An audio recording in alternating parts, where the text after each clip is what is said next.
देश के गृह मंत्री अमित शाह के साथ तस्वीरों में दिख रहा यह शख्स कौन है? क्या वाकई में भारतीय जनता पार्टी ने बिहार में विपक्ष के प्रत्याशियों का अपहरण कर लिया, किडनैप कर लिया, दबाव बनाया, लालच दिया? एक नहीं बल्कि तीन वाक्य हैं। जी बिल्कुल 3 वाक्य सबूत के साथ, प्रमाण के साथ प्रशांत किशोर रखने का दावा कर रहे हैं। अब ये 3 प्रकरण परिणाम जो है तस्वीरों के साथ प्रशांत किशोर ने जो रखे हैं उसने खलबली मचा दी है।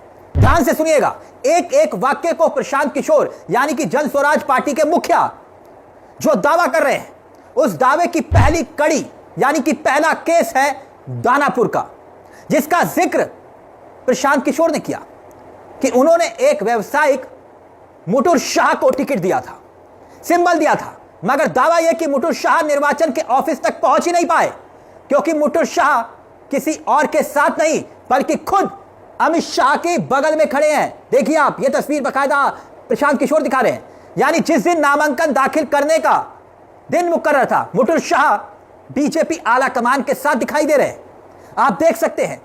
अब सुनिए प्रशांत किशोर पीके का जो पहला दावा है और फिर उसके बाद दूसरा और तीसरा प्रकरण भी आपको बताएंगे जिसने खलबली मचाई है। मगर सुनिए प्रशांत किशोर का यह आरोप जो वो लगा रहे हैं। मैं आपको उसका चित्र जारी कर रहा हूं।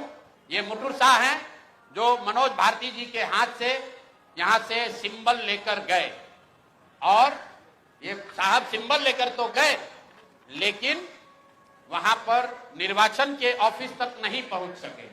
ये कहां गए? पूरे दिन तक मीडिया में अफवाह चलता रहा और भाजपा वाले ये बताते रहे कि रीतलाल यादव ने, उनके गुंडों ने, राजद के गुंडों ने जन स्वराज के उम्मीदवार को बंधक बना लिया है। तो अब मैं आपको वो चित्र दिखा रहा हूं कि ये साहब उस दिन मुटुर शाह जी कहां थे। ये देखिए, ये हैं भारत के गृह मंत्री, ये भारत के गृह मंत्री हैं अमित शाह। अमित शाह जी हैं भारत के गृह मंत्री और साथ में है धर्मेंद्र प्रधान जो भारत सरकार के मंत्री हैं और भाजपा के यहाँ चुनाव के अधिकारी हैं, प्रभारी हैं। देखिए आप लोग, आचार संहिता की बात होती है, वोटरों को डराने खरीदने पर आचार संहिता लागू है, लेकिन सामने का जो उम्मीदवार है उसको भारत के गृह मंत्री अपने साथ खड़ा किए हुए हैं, पूरे दिन बैठाए हुए हैं ताकि वो नामांकन भी न कर सके। ये है भाजपा के चाल चरित्र चेहरा। ये देखिए भाजपा का चाल चरित्र चेहरा। अब पीके के दूसरे गंभीर आरोप की तरफ आते हैं, मगर सवाल यह कि मामले की सच्चाई है क्या? क्या वाकई में यह जांच का विषय है या फिर नहीं? चुनाव आयोग यह बताएगा कि नहीं कि मामला कितना गंभीर है। एक वोटर को आप पैसे देते हुए, डराते हुए अगर दिखाई दे जाए तो आप पर इल्जाम लगता है कि आपने चुनावी आचार संहिता का उल्लंघन किया है। लेकिन क्या यहां पर भारत के गृह मंत्री और केंद्र में भाजपा के प्रभारी, जो बिहार के प्रभारी धर्मेंद्र प्रधान के साथ खुलेआम जन स्वराज के प्रत्याशी आपको दिखाई दे रहे हैं, उनको घुमाया जा रहा है? और अब दूसरे केस पर आइए, जहां पर बक्सर लोकसभा क्षेत्र के ब्रह्मपुर सीट का वाक्य है। वहां भी एक ऐसा ही करिश्मा देखने को मिला। प्रत्याशी ने सिंबल लिया और फिर प्रत्याशी रहस्यमय तरीके से गायब हुआ और फिर उसके बाद नामांकन वापस होता है। आरोप यह कि एलजेपी के एक बहुत बड़े बाहुबली नेता बुलास पांडे वो चुनाव लड़ रहे हैं और जन स्वराज के प्रत्याशी डॉक्टर सत्य प्रकाश तिवारी को टिकट दिया गया था। मगर इत्तेफाक देखिए, डॉक्टर सत्य प्रकाश तिवारी बीजेपी के चेहरे जो है, बीजेपी के प्रभारी हैं बिहार में, धर्मेंद्र प्रधान के साथ दिखाई देते हैं। सुनिए पीके का यह दूसरा आरोप और फिर तीसरे प्रकरण पर भी आएंगे, हैरान करने वाला, वो भी आपको बताएंगे तीसरा प्रकरण क्या है। मगर पहले सुनिए ब्रह्मपुर सीट का, ब्रह्मपुर सीट का वाकया पीके की जुबानी। जन स्वराज के प्रत्याशी हैं डॉक्टर सत्य प्रकाश तिवारी। देख लीजिए, पटना में बहुत बड़ा नेत्र अस्पताल चलाते हैं और इनका चेहरा देख लीजिए कि एक दबाव में इन्होंने टिकट लिया है कि खुशी खुशी लिया है। ये देख लीजिए, इन्होंने जन स्वराज का टिकट लिया, जन स्वराज ने इनको उम्मीदवार बनाया। परसों रात तक ये साहब अभियान में लगे हुए थे, प्रचार कर रहे थे और कल सुबह में अचानक से भाई साहब ने अपना उम्मीदवारी, अपना नामांकन वापस लिया है। और वापस लेने के पीछे का चित्र देख लीजिए।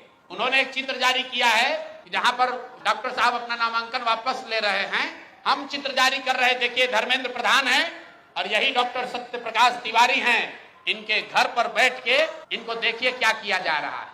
आपने भारत के लोकतांत्रिक इतिहास में ये नहीं देखा होगा कि चुनाव घोषित होने के बाद जो उम्मीदवार है, आधिकारिक तौर पे जो उम्मीदवार है, उससे पार्टी का कार्यकर्ता नहीं, लोकल नेतृत्व नहीं, भाजपा के केंद्र में मंत्री धर्मेंद्र प्रधान है। ये देखिए हाथ मिला रहे हैं भाई साहब, इस डॉक्टर के घर पर बैठ के इसको दबाव देकर जबरदस्ती इनसे चुनाव में इनका नामांकन वापस लिया गया है। अब तीसरे वाक्य पर पीके कह रहे हैं कि भाई भाजपा के केंद्र में मंत्री बाकायदा प्रत्याशी के घर बैठे हैं, दबाव बना रहे, जबरदस्ती कर रहे हैं, खुलेआम गुंडागर्दी की जा रही है।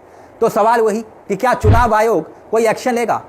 हलफनामा राहुल गांधी को कहा गया, लेकिन अब खुद यहां कोई एक्शन लेगा? तीसरे प्रकरण पर आइए। तीसरा प्रकरण गोपालगंज का बताया जा रहा है।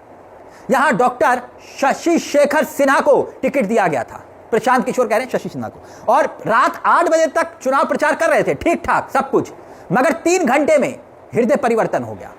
यानी 8 बजे प्रचार और रात को 11 बजे, ठीक 11 बजे के बाद भाजपा के एमएलसी के पास डॉक्टर साहब पहुंचे, या डॉक्टर साहब के पास वो एमएलसी पहुंचे। सुबह होते होते इनका भी नामांकन वापस हो गया। बाद में इनकी तस्वीर भी भाजपा के ही प्रत्याशी के साथ आई, यानी दोनों गले मिल रहे थे, दोनों विरोधी प्रत्याशी गले मिल रहे थे। इस तरह की तस्वीर दिखाई दे रही है जो प्रशांत किशोर दिखा रहे हैं।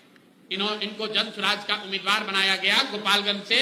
ये उनका ट्वीट है, मैं पढ़ देता हूं।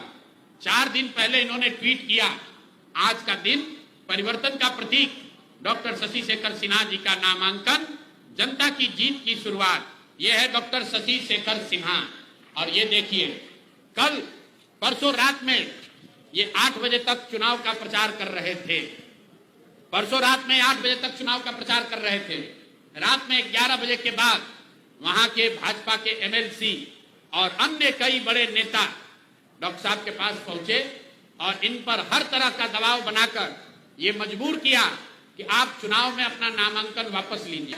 और ये चित्र भाजपा की ओर से जारी किया गया है, जिसमें वहां के भाजपा के प्रत्याशी और भाजपा के बड़े नेता डॉक्टर साहब को गले लगा रहे हैं। तो यानी एक एक प्रकरण कई सवाल खड़े कर रहा है, और सबसे बड़ा सवाल चुनाव आयोग पर कि अगर ये मामले उसके संज्ञान में आते हैं तो क्या चुनाव आयोग कोई कदम उठाएगा?